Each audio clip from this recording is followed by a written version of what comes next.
It's a good one. Genesis 11:27 through 12:9. Now these are the generations of Terah. Terah, father of Abram, Nahor, and Haran, and Haran's father Lot.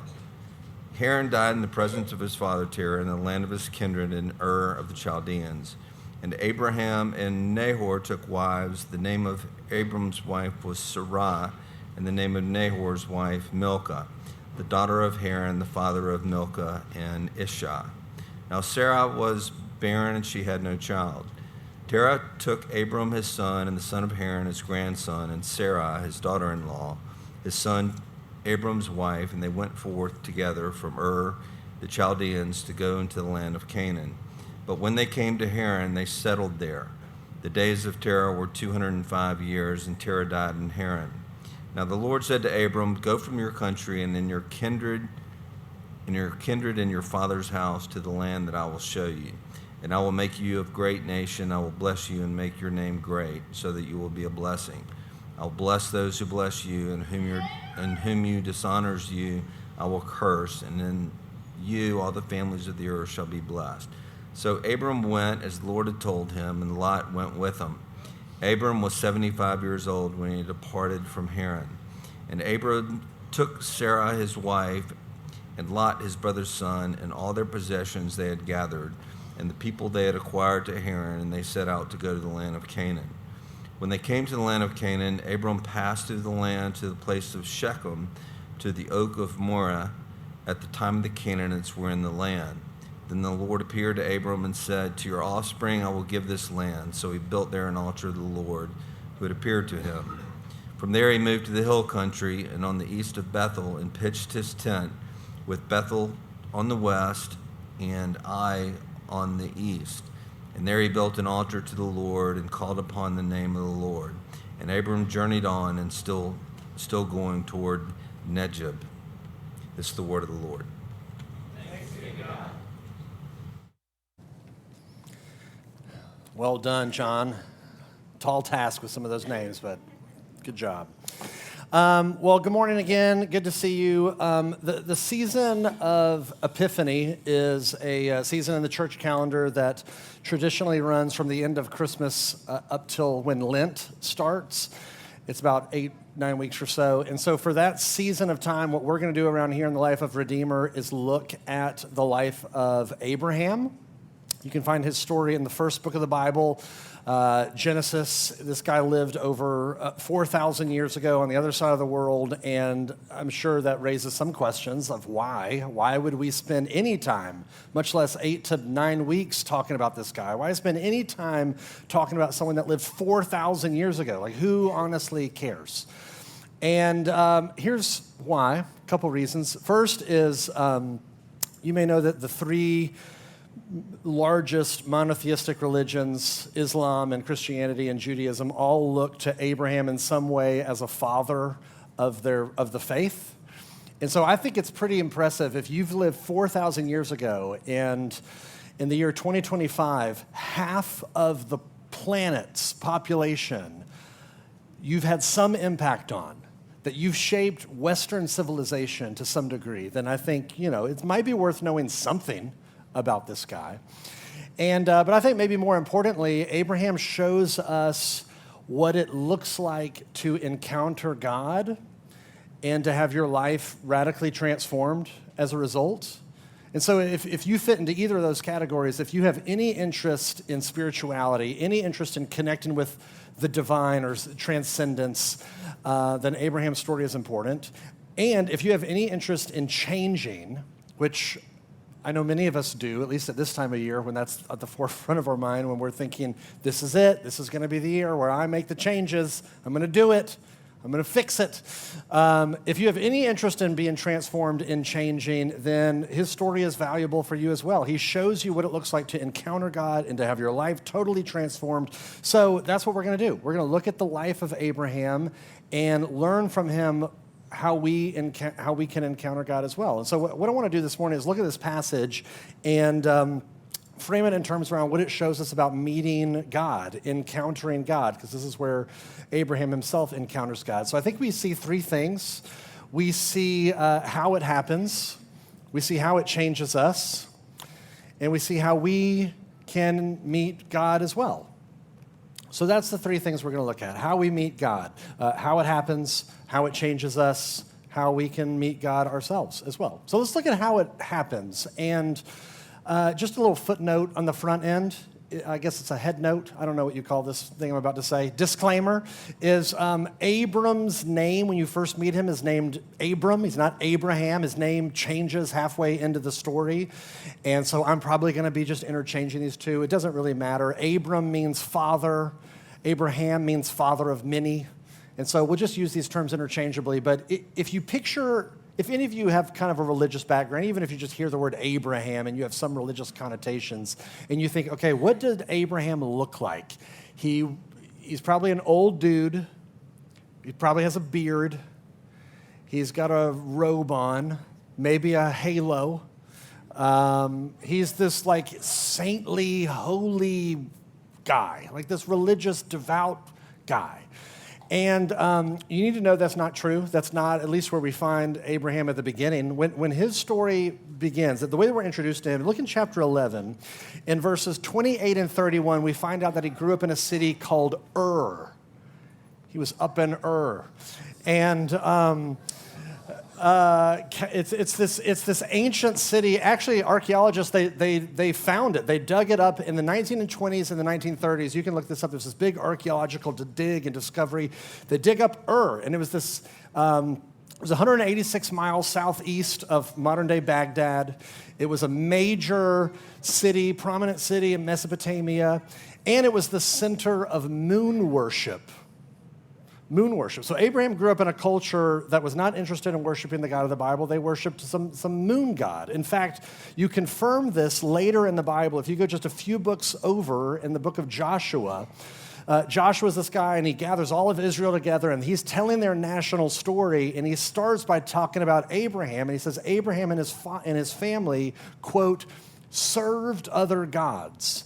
So here's how we are introduced to Father Abraham, is he has zero interest in worshiping the God of the Bible.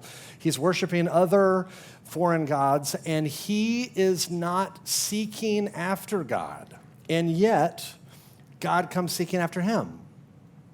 You don't find Abraham on a search for God, a spiritual quest, pilgrimage, going up a mountain, trying to find God. No, God finds him. Before Abraham ever began searching for God, God was searching for him. And you see that right after this, chapter 12, verse 1. God just shows up. He just shows up into Abraham's life, unannounced, unprovoked. Abraham wasn't asking for it, and yet God shows up and just dumps on him blessing upon blessing upon blessing. I am going to bless you. I'm going to make your name great. I'm going to make a nation out of you, on and on and on. So here's what we learn. Here's how it happens. The way that anyone encounters God is by God's gracious initiative. He just shows up into your life, even when you didn't ask for it, when you maybe were resisting it, you had doubts, you had objections, you didn't want it, and yet there he is, purely by grace. Not because you earned it, not because you deserved it. You don't get like a prize for your good behavior. He doesn't barge into our lives to form a friendship and relationship with us because we are good. He does it because he is good. And you see this really clearly in the life of Anne Lamott. I don't know if you know the name Anne Lamott, modern-day writer, author. I think she's an amazing writer. And she tells the story of how she became a Christian in one of her books. And she was living in San Francisco. She was a single mother. She was dealing with serious addiction. She was on the brink of financial ruin and zero interest in religion, spirituality, especially Christianity. And here's what she says in one of her books. I'll just let her tell her story. She says, quote, "I did not mean to be a Christian. I've been very clear about that. My first words upon encountering the presence of Jesus for the first time 12 years ago were, I swear to God, I'd rather die. I really would have rather died at that point than to have my wonderful, brilliant, left-winged, non-believer friends know that I had begun to love Jesus. I think they would have been less appalled if I had developed a close personal friendship with Strom Thurmond.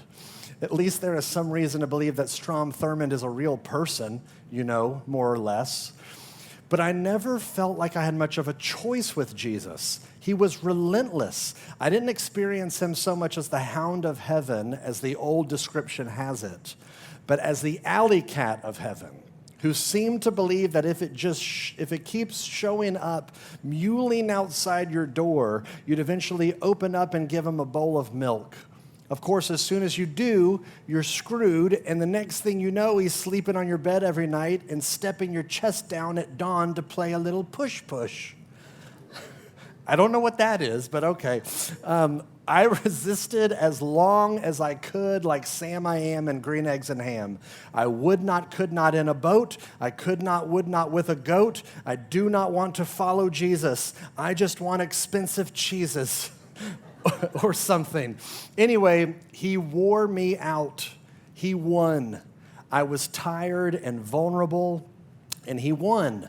I let him in. This is what I said at the moment of my conversion. Screw it. Come in. I quit.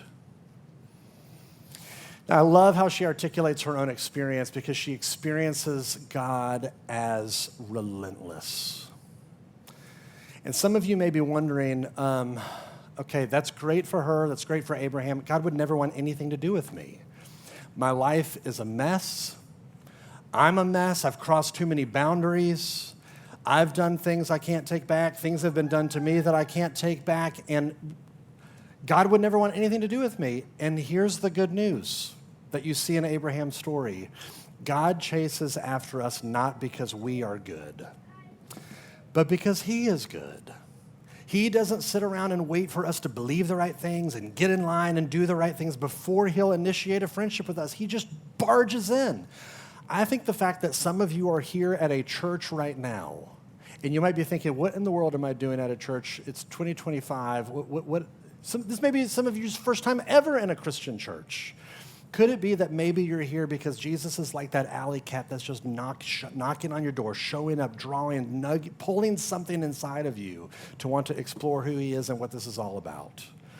That's how anyone encounters God, because God initiates towards us, his gracious initiation.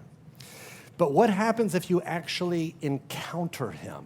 What happens if you actually meet him and move from just a general belief in the existence of God to actually encountering him?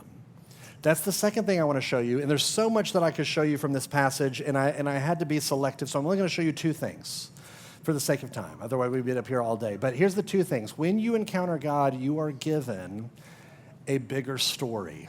That's the first thing. When you encounter God, you are given a bigger story. If you look at back to chapter 12, verse 1, the Lord shows up in Abraham's life. He says, go, leave your country, your kindred. And then verse 2, he says, and I will make of you a great nation. I will bless you. I will make your name great. It's like, awesome, great blessings, nation, making my name great. Awesome. Why? He tells you, so that you will be a blessing. And then at the end of verse 3, he says, and in you all the families of the earth shall be blessed. Here's what's fascinating about the book of Genesis. The first 11 chapters are telling a story of humanity spiraling out of control, descending into more chaos and more corruption. And so you have Genesis 3 with the fall with Adam and Eve. You have the flood narrative with Genesis chapter 6 and on, and then you have the Tower of Babel in chapter 11. And so the point is clear. Humanity wants nothing to do with God. And yet God is dead set on blessing the world. He is determined for a world to be blessed that is in rebellion against him, that hates him, that wants nothing to do with him. And he says, my reaction is, I will bless it. And here's what's crazy. He invites Abraham to be a part of this big cosmic thing that he's doing. He sweeps Abraham up into this big story of his mission to bless the world. In fact, in some ways, that's how you know that you've encountered the God of the Bible. You're not just a recipient of grace, but you become an agent of grace. You get pulled out of your narrow agenda for your life that only wants to focus on and obsess over your career advancement or your love interests or your children or your hobbies or your hurts and your desires, and where your life gets so claustrophobically small, and God pulls you out of that into something infinitely bigger, that you're now swept up into this story of, I'm involved in God's mission to bless the world. My life now exists for the benefit of other people. I try to read this quote to this church every year. I'm not consistent on it, but I try to get around to it yearly. It's one of my favorite quotes. It's by a guy named John Ortberg. He wrote it in this book called All the Places to Go. I put it at the beginning of your bulletin. You can follow along if you want. But here's what he says. He says, tell me what your problem is, and I'll tell you who you are. People with small souls have small problems.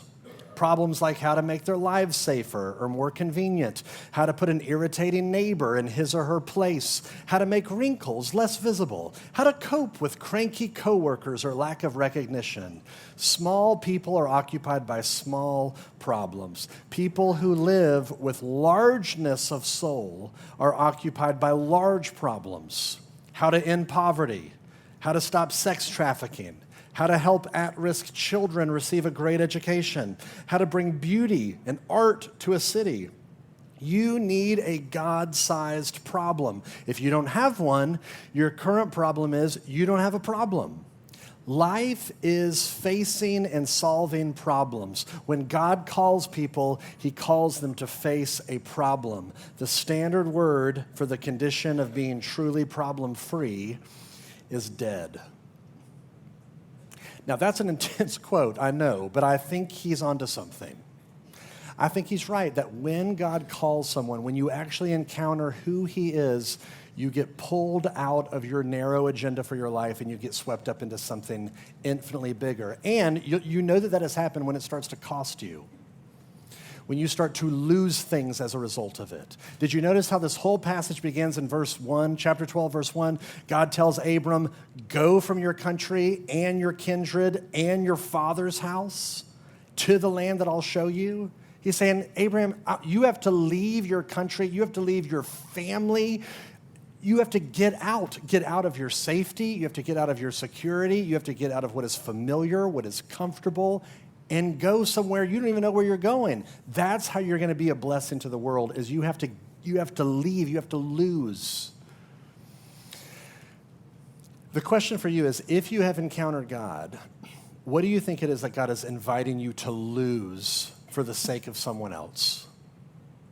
You know, there's so many things that we could talk about here, but as a church, we have this fairly audacious dream that we want to be a church that is a blessing to Midtown, where Midtown flourishes and thrives in every way, spiritually and socially and culturally and economically and in every which way because of our work and our labors here. And some of you, maybe the Lord is calling to hook into that in a more personal, costly way, which for some of you, it might look like Abraham uprooting your life and actually moving into this part of the city, where you leave, just like Abraham, your world, which is comfortable and familiar, and to come here, not because it is cool, although it is, not because it's an investment, but to move here with the intentional mindset of being a blessing to this part of the city. To move here almost like a missionary would move to a mission field. If you do that, it will cost you. You will lose money. You will lose maybe a sense of safety and security. You'll lose some square footage. But what about our church also as we think about our dreams for the next year or the next few years? As we've been talking about this, is that we want to plant a church. We want to see another community of faith pop up in our part of a city that is intentionally trying to be a blessing and pour out to see our city thrive and flourish more and more. And we hope and pray that some of you would feel called to go and be a part of that. But if you do, if the Lord does call you to go be a part of that, then that would mean loss. You would lose what is comfortable, what is predictable, what is familiar. And for the people that stay, we would experience loss because we would lose you. We would lose your face and your gifts and your personality and your presence. And so the question is, why in the world would a church want that? Why would we sign up for loss? And here's why. Because we don't exist for ourselves. We see ourselves as swept up into this bigger story of what God is doing in the world, trying to use God's people to be a blessing to wherever they are. And so that's the first thing that you see. Abraham's life gets radically transformed. When he encounters God, he's given a bigger story. And I'll give you one more thing that we see that happens with Abraham. When you encounter God, you are given a defiant hope. A defiant hope. If you look at the promises that God makes to Abram, they're impossible.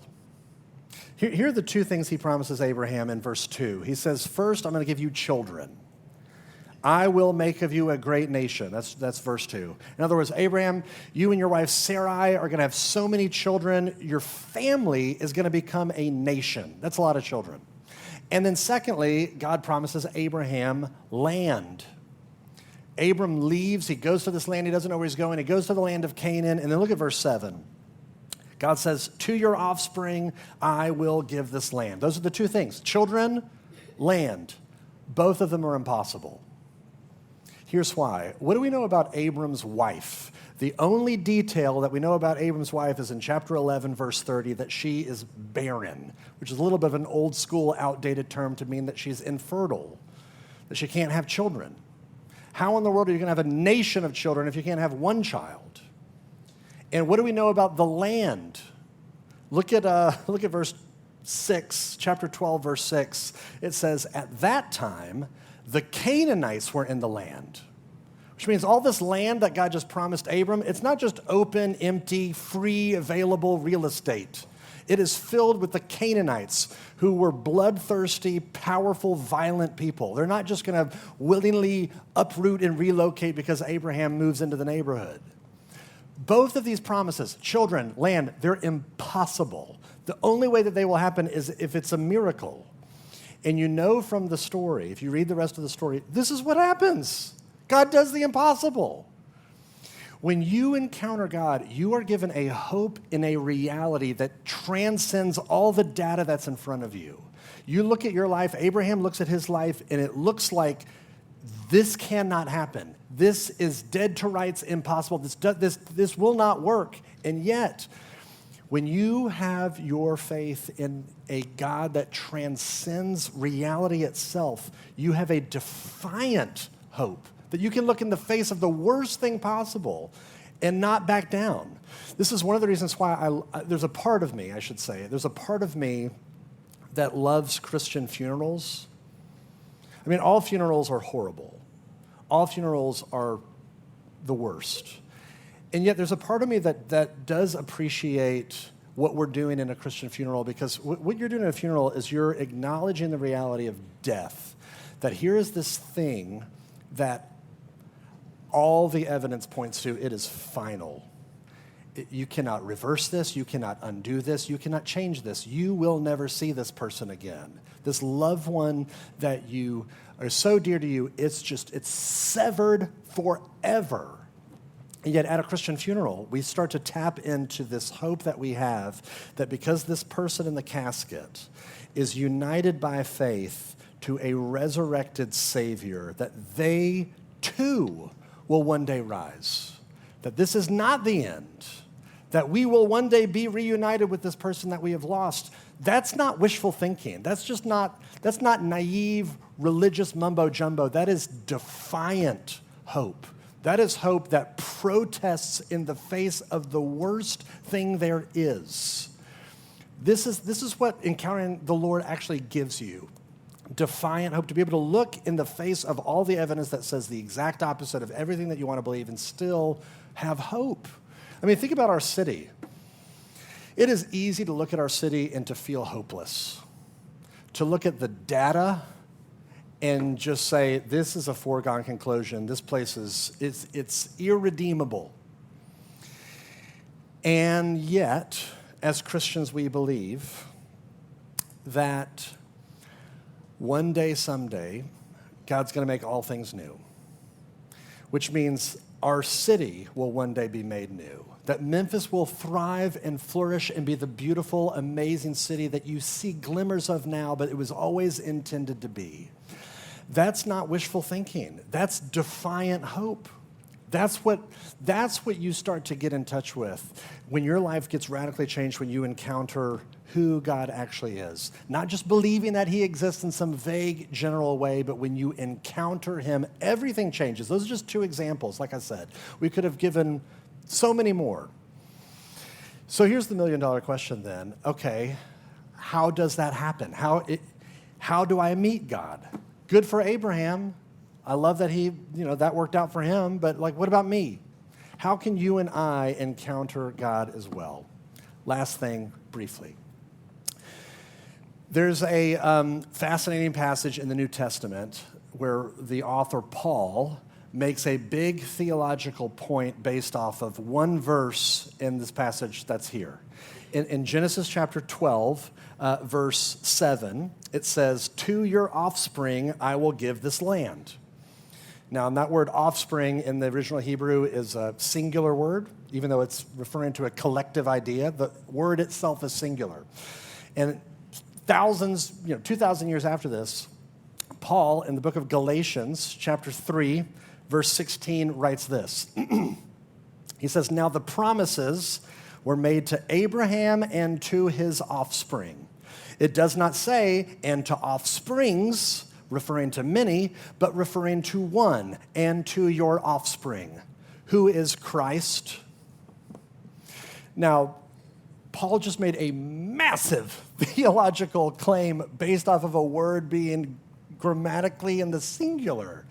But here's what he just did. He said, okay, all of these big, giant, lofty, enormous promises that God's given to Abraham and to his offspring, ultimately they're going to find their crescendo and their ultimate fulfillment in this one offspring of Abraham, this one child of Abraham that's going to show up thousands of years later, Jesus.